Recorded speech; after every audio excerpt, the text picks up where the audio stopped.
Hello, Simone. Thank you for accepting the invite for Metalkaoz. I'm Dimitris calling from Chicago. Hello, nice to meet you, Dimitri. Well, actually, we met, I want to say, more than 10 years ago in Greece. Yeah, I already had a feeling that you might be of Greek descent with your name. How did you figure that out? Yeah, I know a couple of Dimitris from Greece, that's why. Perfect. So, how long the band has been working on Aspiral? I think 1.5 years approximately. I mean, the first writing camp that we started was September 2023. Okay. And the recording started earlier 2024, and the album was finished early summer last year. So, and of course, then the guys have been writing songs, working on ideas way before that, but that's when we actually got together and actively started working on songs as a band. What about the title? When do you guys decide on the title? And I know there is some backstory behind that, right? Yeah, of course, we have 11 songs that we wrote lyrics for, that we recorded. And then comes the question, what should be the title for the album? And Aspiral is the last song of the album. It's basically the ballad of the album. And the sculpture of which it was inspired, the music and the lyrics stems from Stanisław Szukalski, and it's about starting again from absolute destruction. And that can reflect to personal life. It can reflect to situations in the world in which times, we have had that happen, and it keeps on happening. I mean, the world is a mess at the moment, but it's about picking yourself up again and coming out stronger the other end. And with Epica, with each album, we also strive to come out stronger and get the best result out of ourselves. And Aspiral just, yeah, we felt a good connection with it, and it felt the right title for this album. I had a question prepared, this question prepared for later, but since you mentioned the title track, there is a spoken part there. So Yes. whose voice is that? That is actually Stanisław Szukalski, and that's a snippet that was for the documentary but wasn't used. So if people are interested, they can check out on Netflix. That's where it all started, where I watched the documentary after Rob, our bass player and composer, he told me you should check it out because he was going to meet the people that made the documentary in Los Angeles, and I joined him for that. So that's a little bit where it started. And Rob has a really close connection to Glenn and Lena, who are the people that made the documentary, who were befriended with Szukalski in the last years of his life and are the guardians of his collection. And they invited us to their home, and we got to see the beautiful art up close. And Rob then told me that he would like to write music inspired by his art. And maybe that would be for Epica, maybe it would be for another project. And when we came together for the writing sessions, he showed us, all the guys showed the songs that they've been working on. And there was one song called Aspiral, where he wrote the music really inspired by the artwork the sculpture. And we kept the title, and I wrote the lyrics for it. And it was only fitting that in the longer mid part, we would use, with the permission of Glenn and Lena, an audio excerpt from Szukalski. And yeah, so he is on the album.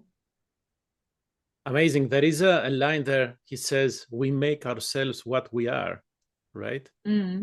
Yeah, you are responsible for your own life, and you have to start somewhere. You cannot just expect to become Rachmaninoff in a month. You have to work hard for it. And that's something that we do with Epica. That's something many of us live by, that you need to water the seed in order for it to grow and flourish and become a strong, beautiful human in this case. Honestly, that's a powerful message, especially nowadays where the expectations are so high and we expect even younger generations to learn quickly to do everything perfect, when we, the older ones, we didn't do that. We did a terrible job, and this is why the world is right now how it is, right? Yeah, I guess we live in a fast-paced world, and the rise of social media and of course artificial intelligence is becoming a little bit of competition for us humans. But I still think that if you put a lot of love and dedication into something you believe in, you can become really great at what you want to become. But it all starts from believing in yourself and knowing that success is also never a straight line. It's, it goes up and down, and you just need to keep on believing and, not be distracted by what other people are doing or compare yourself to others as well. Yeah, and one of the most difficult things from the things that you just said is keep trying and keep faith in yourself. That's, I don't know, the most difficult thing to do. And as an artist, you know that because you are exposing yourself, your voice, even your entire self on stage. So that's extremely difficult to do. Yeah, and art is also subjective. It's personal, and the music that we make is a little bit like a diary as well, of course. It's our emotions, it's our thoughts and views on the world and things we go through ourselves. And I think in order for you to be successful or to get the message across, it has to be sincere. And you have to also be realistic and know that not everybody will like it, but you have to like it yourself because it's an extension of who you are, and you need to be at peace with yourself, and other people might jump on to that train as well.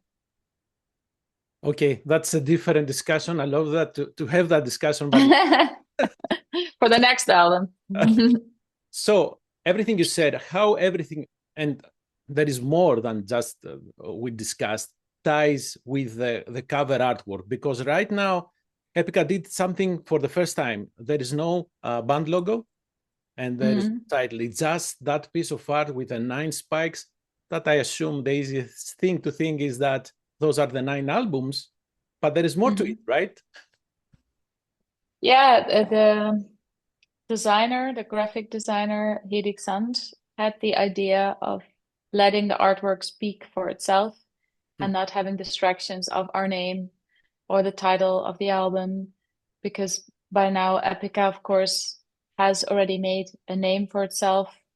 And yeah, sometimes you have to break free from old patterns in order to grow. And this was a little risk that we were willing to take, because we fell in love with the artwork, and we thought if we want to renew ourselves and change things up a little bit, this would be one of the first steps that we could make. And we did it. But of course, when you buy the album, it's wrapped in cellophane and there's still an Epica sticker on there.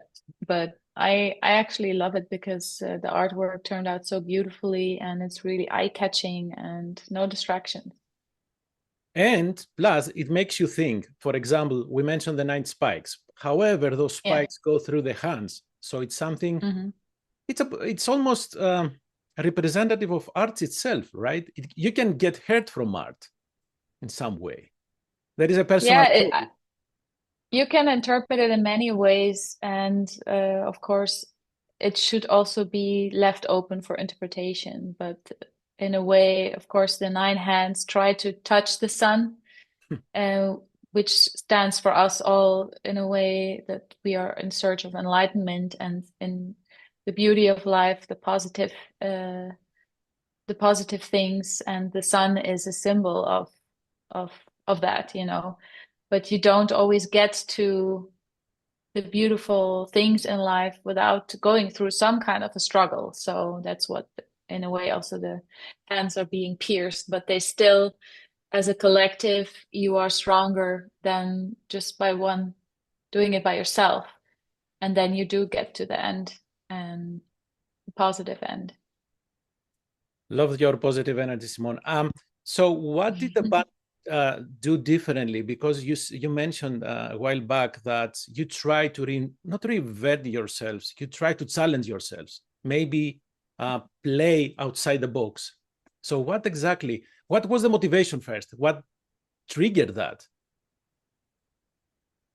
I think it started, of course, with Omega. We had the writing camp, and that already made us feel very inspired for Omega. But after Omega came the pandemic, and we couldn't tour. The album release was pushed back a couple times. The tour was rescheduled, and then we decided to do the Alchemy project and work with other artists and write songs with them. And that gave us a lot of space to experiment. And the response to that EP was very positive and gave us again more motivation and more, we felt more free to try what we can do with Epica. Where can we take Epica?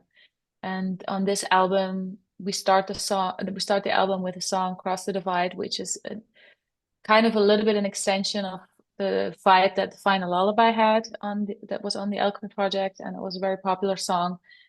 So we thought we're gonna start the album with that one instead of first having a long intro and doing the same thing we always do. So that was also a way for us to renew ourselves. And I just had a phone call. Somebody tried to call me that caught me a little bit off guard. Yeah, that's perfect. I should put it on Do Not Disturb, but she didn't know that I have an interview, so I have to call her back later. So where was I? How we managed to reinvent ourselves, so the album has a nice mixture of songs. If I name them now, Darkness, Dies and Light, Metanoia, the Great Saga of Existence, which is an absolute tongue twister. They have a little bit the older Epica ingredients that everybody knows and loves.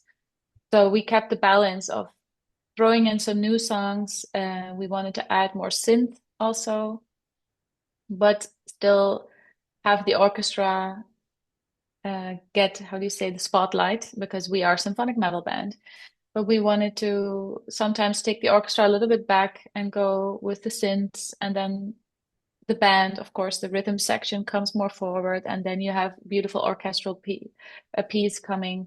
So I think it's a really nice, well-balanced menu on this album with a little bit newer sound, but still, of course, the singles that we released are those songs that are a little bit more easy to digest, I would say. But there are a couple heavy motherfuckers on it as well. So everybody will get something they will like, I hope.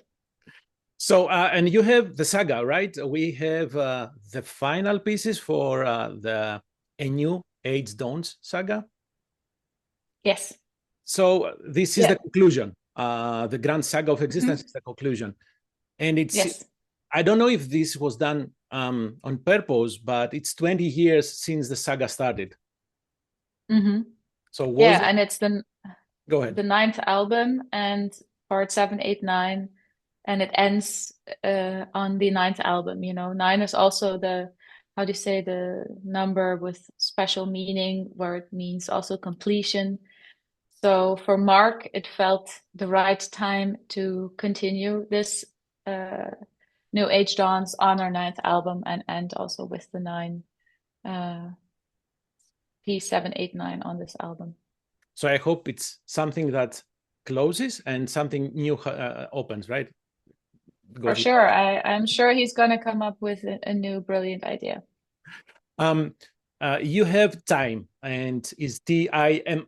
So I was trying to figure out why the periods, and the best thing I could do, bear with me, is transience, inevitability, meaning, eternity.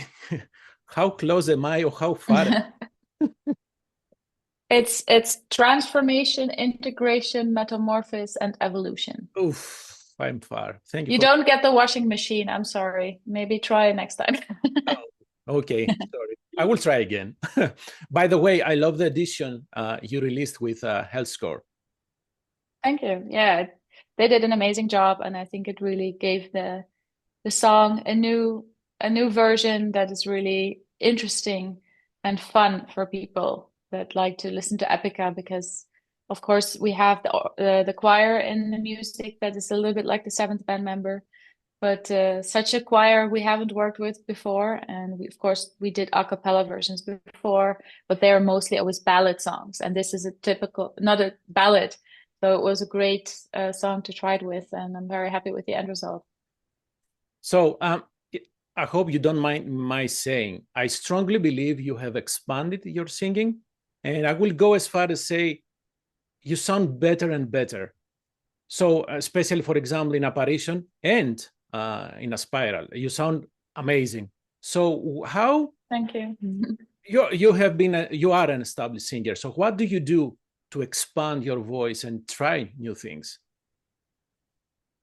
Well, I think a big part of it was that I did my solo album last year together with Arjen Lucassen, and working with him really gave me pushed me to the next level because I could experiment a lot with my vocals. I learned a lot. Of course, worked with him before, but was always just 1-2 songs maximum.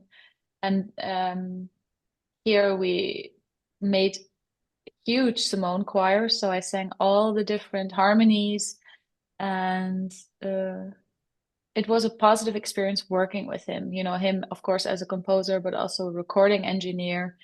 And I felt really safe and yeah, free to experiment. And I really literally came off the last recording with Arjen and went to one of the Epica writing camps.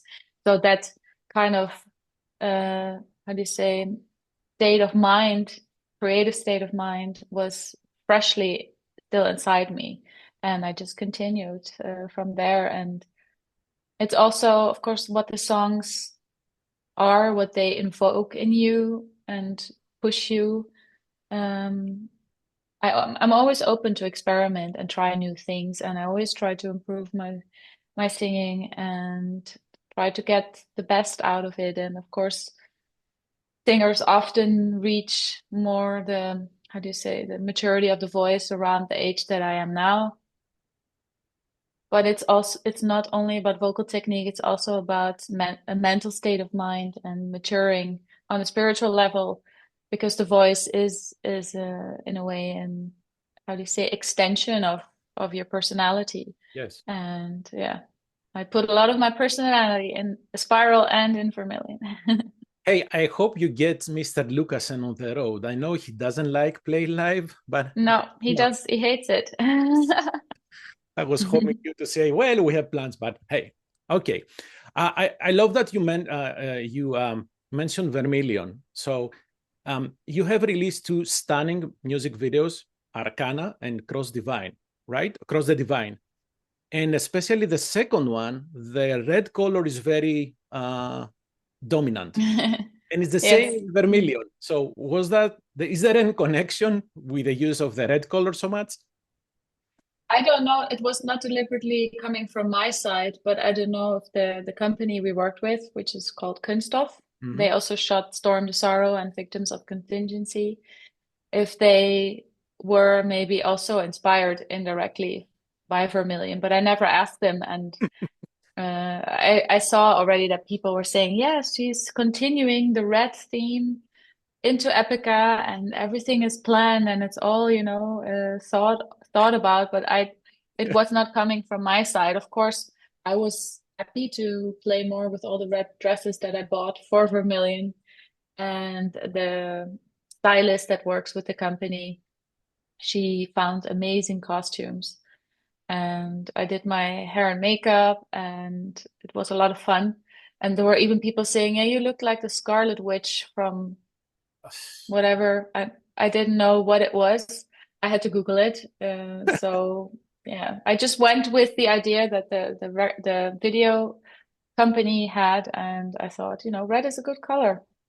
What can Honestly, I say? I was not implying that you did it deliberately to, I don't know, nudge people to Vermilion. I was saying maybe there is some other meaning to the color, and this is, I don't know, because the lyrics are important for Epica. So, and maybe this is for my next question. How do you does the band make sure that the essence of the lyrics are captured in those music videos?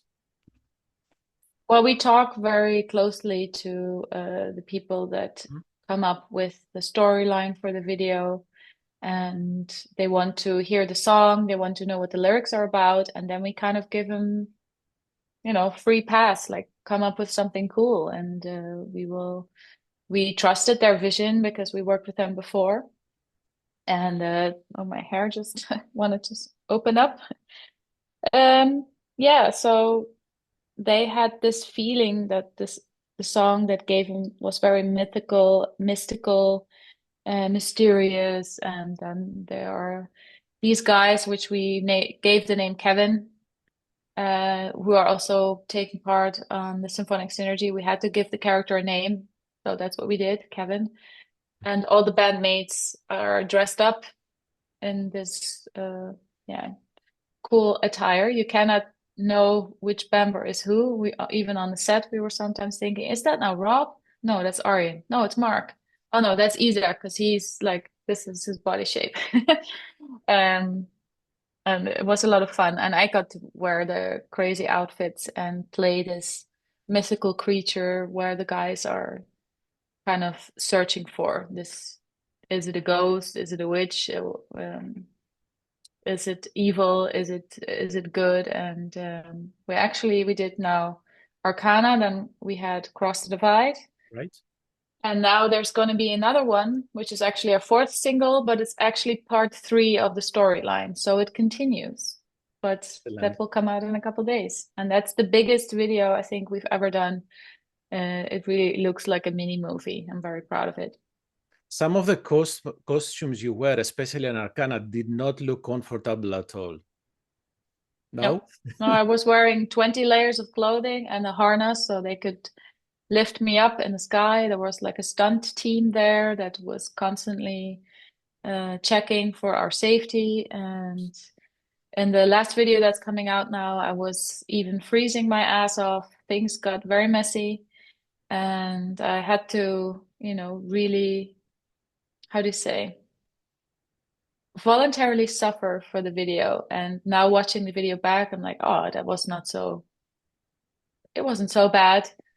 But I was really freezing. All of us were freezing because one of the locations where we filmed, it was colder inside than it was outside. And we had little heaters there. I was wearing my winter jacket and blankets on top of me. They used blow dryers to keep me warm, drinking tea, and then take it all off and then try to film for the scene and then warm back up. And it's a miracle I didn't get sick. Yeah, you say that it was nothing now, but during the experience, I don't think it was that easy. Silly question, but do you think you will use anything from the costumes, the makeup during the live shows? Well, the majority of the outfits, they were rentals. So they were very expensive dresses. And we only had enough budget to rent them for the video. And we had to give them back without too many stains. Yeah, let's not freeze Simone during shows. That won't work. No, doing a show in extreme cold is worse than in when it's super hot.